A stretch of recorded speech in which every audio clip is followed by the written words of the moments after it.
Assalamualaikum warahmatullahi wabarakatuh. Selamat malam. Jumpa lagi dengan saya Aldi di channel Mereka Ada. Dimanapun kalian berada, saya doakan semoga kalian dalam kondisi sehat dan selalu diberikan kemudahan dalam menjalankan segala aktivitas. Kita kembali lagi ke cerita pendakian mistis.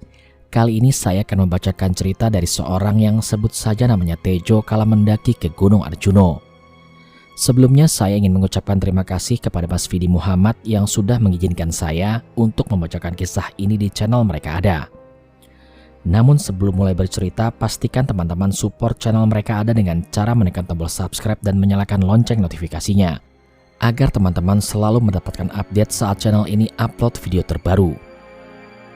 Kalau gitu tanpa banyak basa-basi lagi, mari kita mulai ceritanya.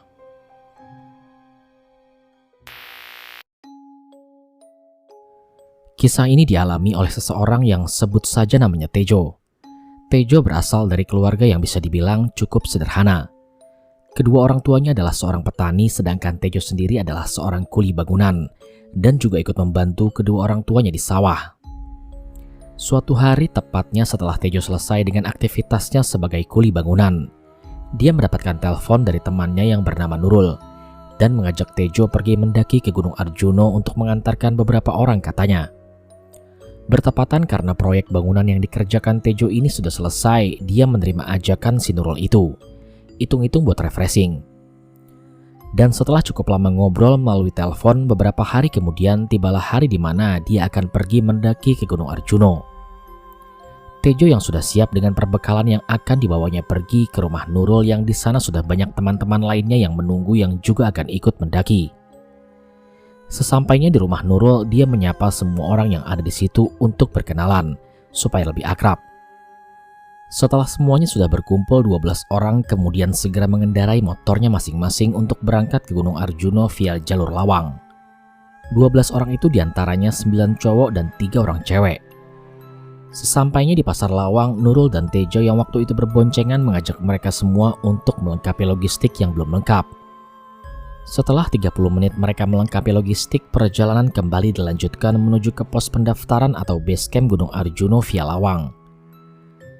Sesampainya di base camp kurang lebih pukul 3 sore. Sesampainya di situ mereka mengurus izin pendakian dan dilanjutkan dengan packing peralatan. Setelah kurang lebih 1 jam mengurus izin dan packing itu, mereka bersiap-siap akan mulai pendakian dan tidak lupa diawali dengan berdoa bersama.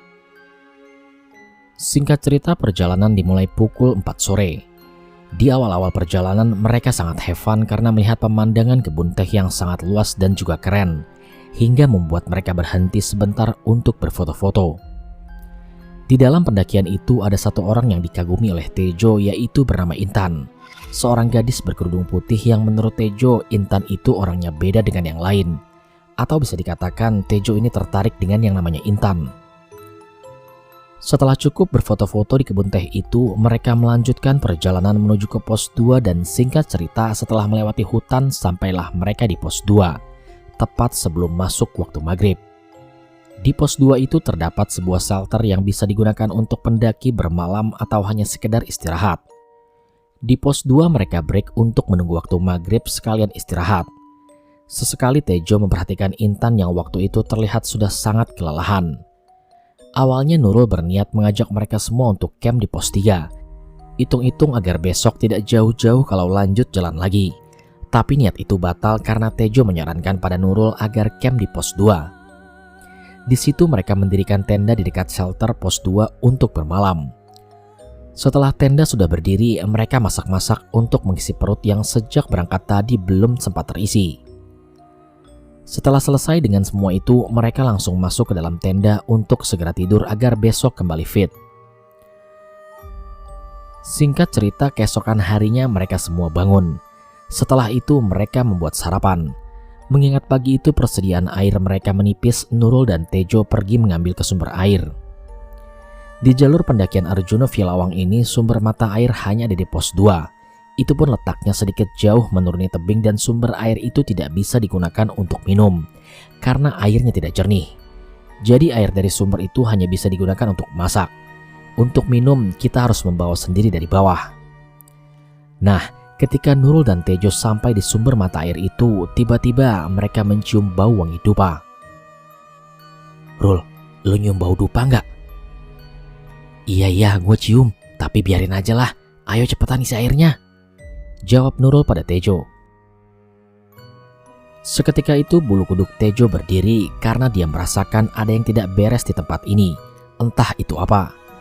Mereka pun cepat-cepat mengisi air, dan ketika mereka sedang sibuk mengisi air ke dalam jerigen, tiba-tiba Tejo melihat ada yang melempar batu dari belakangnya ke arah sumber air itu. Spontan Tejo kaget dan dia langsung melihat ke arah belakang, namun tidak ada apa-apa yang ia lihat.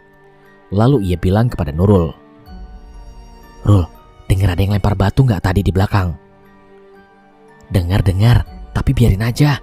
Udahlah, cepetan isi airnya sampai penuh," jawab Nurul dengan gugup. Setelah sudah terisi penuh, mereka berdua kembali ke atas dan meninggalkan bau dupa yang terdapat di sumber air itu.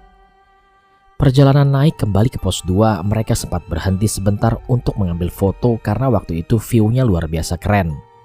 Setelah cukup dengan itu, mereka kembali ke pos 2. Singkat cerita, perjalanan kembali dilanjutkan kurang lebih jam 9 pagi. Dalam perjalanan ini, Nurul berjalan di paling depan dan Tejo di paling belakang untuk memastikan tidak ada yang tertinggal. Kurang lebih sekitar 30 menit berjalan, mereka sampai di area sabana yang sangat luas dan hijau. Dalam perjalanan itu, seringkali mata Tejo tertuju ke arah Intan yang waktu itu berjalan di barisan nomor 5. Jadi bisa dibilang Intan ini adalah wanita yang dikagumi Tejo dalam pendakian itu. Nah, kira-kira di tengah sabana yang luas itu, jalan mereka berjarak antara 10 sampai 15 meter. Tejo yang berjalan di paling belakang kaget karena dia melihat ada satu pendaki wanita yang asing menurutnya.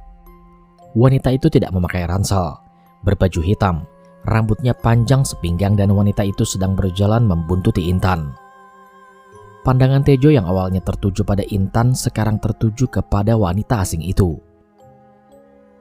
"Perasaan cuma ada 3 cewek, tapi kenapa sekarang jadi 4 ya?" Tejo mengabaikan semua itu karena mungkin dia salah lihat atau karena waktu itu dia sedang kelelahan. Ditambah lagi jarak Tejo dengan wanita itu lumayan jauh. Kurang lebih jam 1 siang sampailah mereka di pos 3. Di pos 3 ini tidak ada bangunan shelter. Hanya saja pos 3 itu ditandai dengan tanah landai dengan beberapa batu besar. Di pos 3 itu mereka istirahat lagi untuk mengatur nafas, dan di situ Tejo mencari wanita berbaju hitam tadi. Dan setelah dicari-cari, dia tidak melihat ada wanita berbaju hitam di grupnya. Di sini Tejo keheranan. Padahal tadi dia melihat di rombongan ini ada 4 orang wanita. Namun sesampainya di pos 3 hanya ada 3 orang wanita. Dan Tejo pun berpikir, berarti tadi aku emang salah lihat kali ya. Setelah kurang lebih 20 menit istirahat, perjalanan kembali dilanjutkan menuju ke pos berikutnya. Di perjalanan menuju ke pos berikutnya, mereka memasuki hutan dan masih tetap dalam posisi yang sama. Dan selama perjalanan dari pos 3 menuju ke pos 4 itu, Tejo sudah tidak lagi melihat wanita berbaju hitam yang tadi berjalan di belakang Intan. Singkat cerita, sebelum masuk waktu maghrib, mereka sampai di pos 4, yang di situ sudah terdapat satu rombongan pendaki lain yang sedang ngecamp. Setelah pos 4 ini, jalur akan melewati alas Lalijiwo atau hutan lupa diri. Sesampainya di situ, mereka lekas mendirikan tenda untuk bermalam, karena mereka tidak ingin berjalan melewati hutan tersebut ketika matahari akan terbenam, karena itu sangat berbahaya. Setelah selesai makan malam, mereka tidak langsung tidur. Mereka santai-santai dulu di depan tenda sambil bakar-bakar ikan, karena kebetulan waktu itu ada salah satu anggota yang membawa ikan. Mereka juga bergabung dengan satu rombongan yang terlebih dahulu sudah ngecamp di situ, dan ternyata satu rombongan itu habis dari puncak tapi memutuskan untuk bermalam lagi di pos 4. Setelah lama berbincang-bincang, tak terasa waktu sudah menunjukkan pukul 10 malam. Karena udara terasa semakin dingin, mereka semua memutuskan untuk masuk ke dalam tenda dan tidur. Malam itu mereka mendirikan 3 tenda dengan posisi saling berhadapan. Satu tenda diisi oleh Nurul dan 3 orang lainnya. Tenda kedua diisi oleh Tejo dan 3 orang lainnya, sedangkan tenda yang ketiga diisi Intan dan 2 orang cewek lainnya.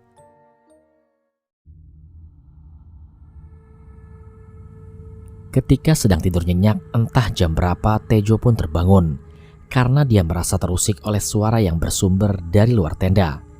Suara itu seperti orang yang sedang beraktivitas di luar tenda. Nah, di sini Tejo berpikir, mungkin ada pendaki lain yang baru sampai di pos 4. Tejo pun kembali melanjutkan tidurnya dan mencoba mengabaikan suara tersebut. Tapi lama-kelamaan suara itu terus-menerus terdengar seperti itu dan tidak pernah berhenti. Karena rasa penasaran, Tejo duduk dari tidurnya untuk melihat siapa yang ada di luar tenda itu. Dia pun membuka sedikit resleting tendanya. Dan ternyata apa yang dilihat Tejo membuat bulu kuduknya berdiri hebat. Ternyata di luar tenda itu, Tejo melihat Intan sedang menari dengan lincah. Sekilas Tejo tahu dengan tarian itu. Tarian itu adalah tarian khas Jawa Timur, yaitu tari remo. Melihat semua itu, Tejo hanya tercengang melihatnya. Dan dia pun berpikir, itu si Intan ngapain lagi malam-malam pakai nari? Apa dia kesurupan? Kira-kira sekitar 3 menit lamanya Tejo melihat Intan yang terus-menerus menari seperti itu. Setelah itu terlihat Intan terduduk. Lama dia terduduk dan Tejo terus memperhatikannya melalui pintu tenda yang terbuka sedikit. Setelah lama diperhatikan, Intan tidak juga bergerak dan masih dalam posisi duduknya. Karena khawatir terjadi sesuatu dengan Intan, Tejo berniat keluar dari tenda untuk menghampiri Intan. Dan belum sampai Tejo membuka pintu tenda, tiba-tiba terlihat Intan berdiri dengan tegap. Spontan Tejo membatalkan niatnya untuk keluar tenda. Dan pelan-pelan Intan berjalan ke arah belakang tendanya yang diisi oleh 3 orang cewek hingga Tejo tidak bisa melihat keberadaan Intan. Karena khawatir terjadi sesuatu dengan Intan, tanpa berpikir panjang Tejo segera keluar dari tendanya untuk mencari Intan.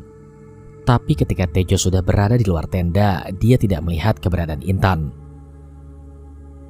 Tidak lama kemudian dari arah bawah terdengar suara, dan terlihat pula ada beberapa cahaya senter. Setelah dilihat, itu adalah 3 pendaki lain yang baru saja sampai di pos 4.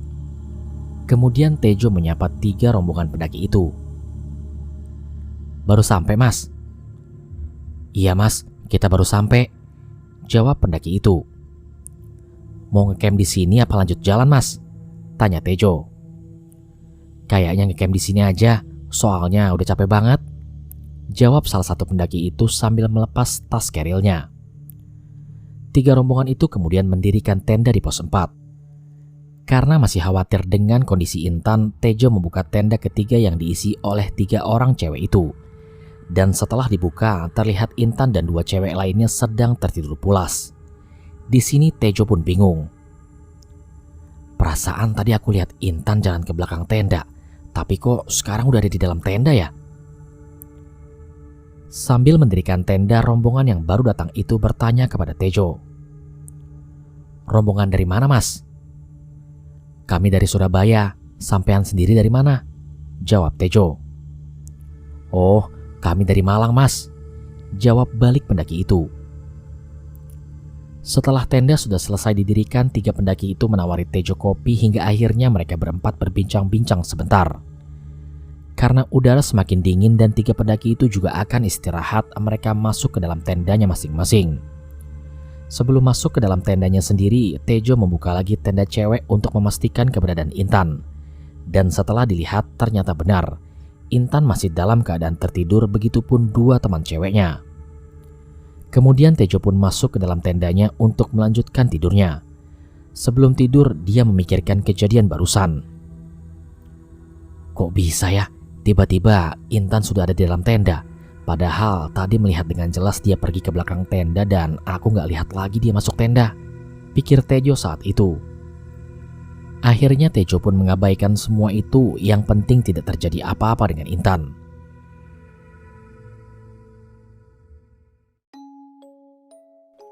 Singkat cerita, keesokan harinya Tejo terbangun.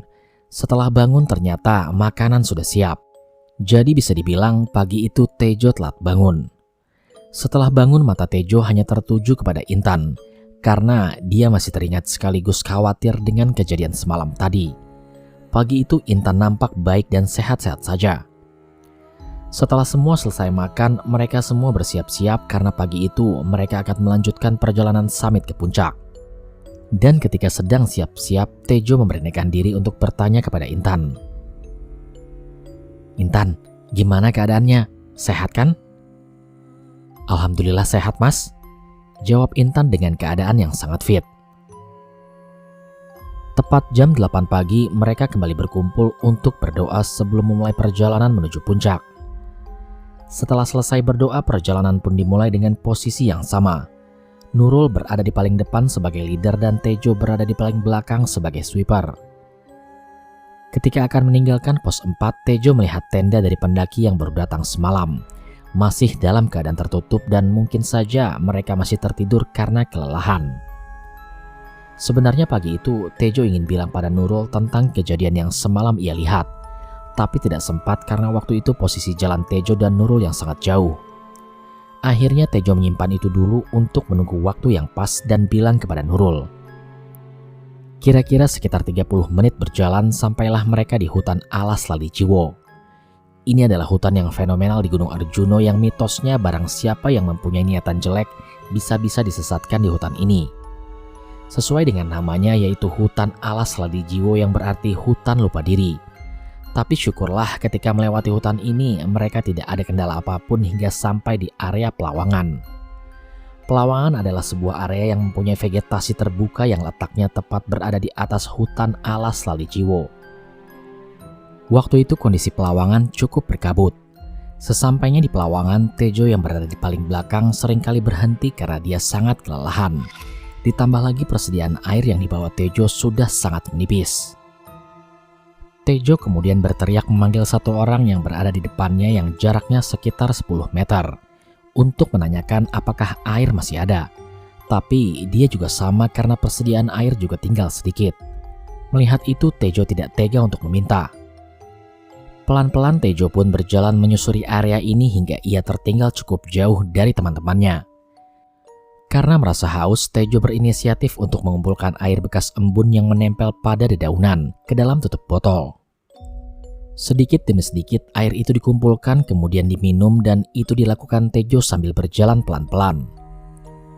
Kira-kira di pertengahan area Pelawangan itu dari belakang terlihat ada satu orang pendaki yang sedang berjalan naik. Melihat itu Tejo sedikit lega. Semoga saja pendaki itu membawa air lebih dan dia bisa minta sedikit. Kemudian Tejo menunggu pendaki itu sambil dia duduk di pinggir jalur. Ketika sudah dekat ternyata satu orang pendaki itu adalah Intan. Melihat itu sontak saja Tejo kaget karena setahu Tejo Intan ini sudah duluan jalan ke atas dan seingat Tejo tidak ada pendaki atau anggota lain di belakang selain dia. Tapi kenapa tiba-tiba Intan ada di belakang? Kemudian Tejo bertanya kepada Intan. "Loh Intan, kok di belakang? Bukannya udah duluan di depan?" "Iya mas, tadi sempat istirahat karena capek," jawab Intan. Kemudian Intan memberikan Tejo air minum yang ia bawa. "Haus ya mas? Ini, aku ada air, minum saja." Di sini ada yang aneh. Air yang diberikan Intan pada Tejo itu wadahnya bukan dari botol tapi dari bambu. Namun karena waktu itu Tejo ini sudah sangat kehausan, tanpa berpikir panjang ia langsung menerima air yang diberikan Intan kemudian meminumnya. Setelah meminum itu, Tejo mengucapkan terima kasih kepada Intan. Lalu Intan pun bilang, "Ya udah, lanjut jalan lagi mas. Udah ketinggalan jauh sama teman-teman." Kemudian mereka berdua lanjut jalan di tengah kabut yang cukup tebal ini. Dan Tejo meminta Intan agar berjalan di depannya. Ketika sedang berjalan itu, Intan yang berada di depan Tejo ini jalannya cepat sekali dan sampai-sampai Tejo tertinggal lumayan jauh dari Intan. Sebenarnya Tejo ingin berteriak kepada Intan untuk menunggunya. Tapi karena gengsi, Tejo pun membiarkannya. Karena saking cepatnya Intan berjalan, Tejo tertinggal jauh hingga Intan ini tidak terlihat. Dan dalam hati Tejo pun berkata, "Gila ini si Intan, cepat banget jalannya, kayak gak ada rasa capek sama sekali." Singkat cerita, sampailah Tejo di puncak Gunung Arjuno yang masih dalam kondisi berkabut. Dan sesampainya di puncak itu, dia bertemu dengan rombongannya yang sudah sampai terlebih dahulu dan sedang membuat kopi. Sesampainya Tejo di puncak, Nurul pun berkata, "Gila, lama banget lu bro, ngapain aja di jalan?" "Iya maaf, tadi kehabisan air," jawab Tejo yang sangat kelelahan. Tejo pun segera bergabung dengan mereka untuk minum kopi. Setelah puas minum kopi, mereka berfoto-foto di puncak meskipun waktu itu keadaan puncak sangat berkabut. Setelah cukup dengan semua itu, sekitar jam 12 siang mereka kembali turun meninggalkan puncak. Di perjalanan turun, Tejo masih di posisi paling belakang.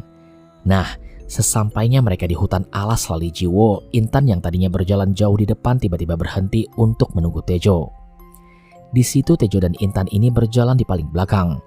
Ketika mereka berdua berjalan di belakang itu, tiba-tiba Intan bilang ke Tejo, "Mas, ada yang suka loh sama kamu." Mendengar itu Tejo pun kaget dan ia pun menjawab, "Oh ya, siapa?"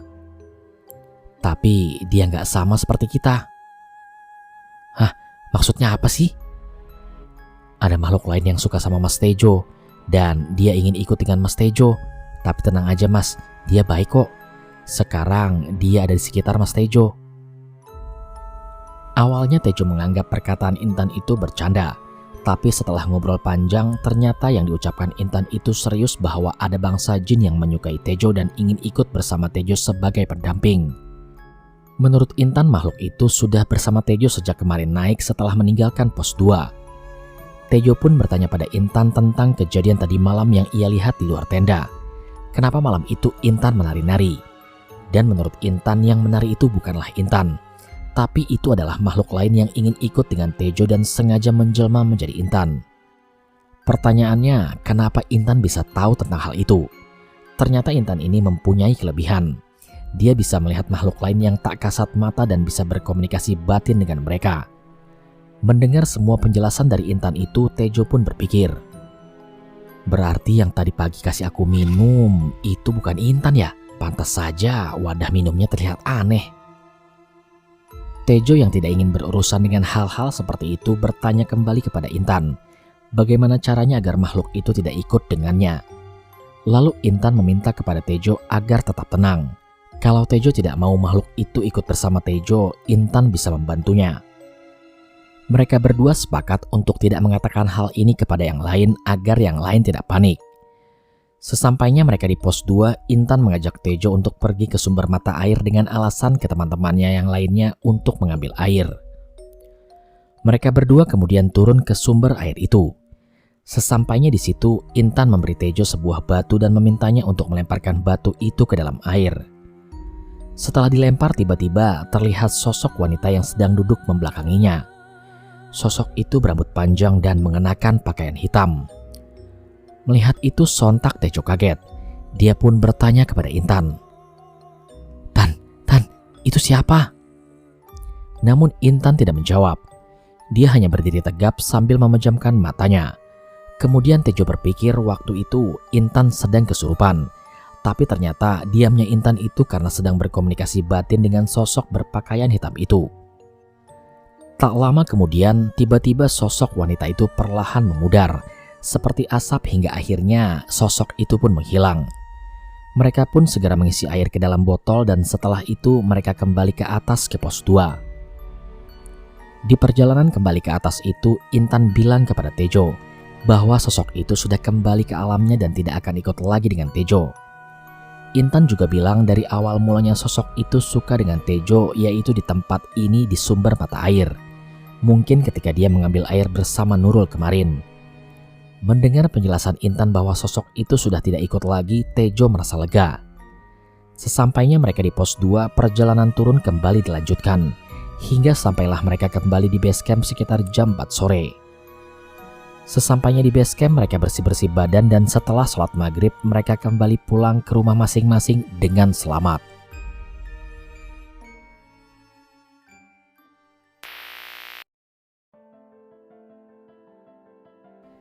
Sekian cerita pada kesempatan kali ini. Terima kasih kepada Mas Vidi Muhammad yang sudah mengizinkan saya untuk membacakan kisah ini di channel Mereka Ada. Sukses buat Mas Vidi. Terima kasih juga saya ucapkan kepada teman-teman yang sudah setia menyimak cerita di channel Mereka Ada.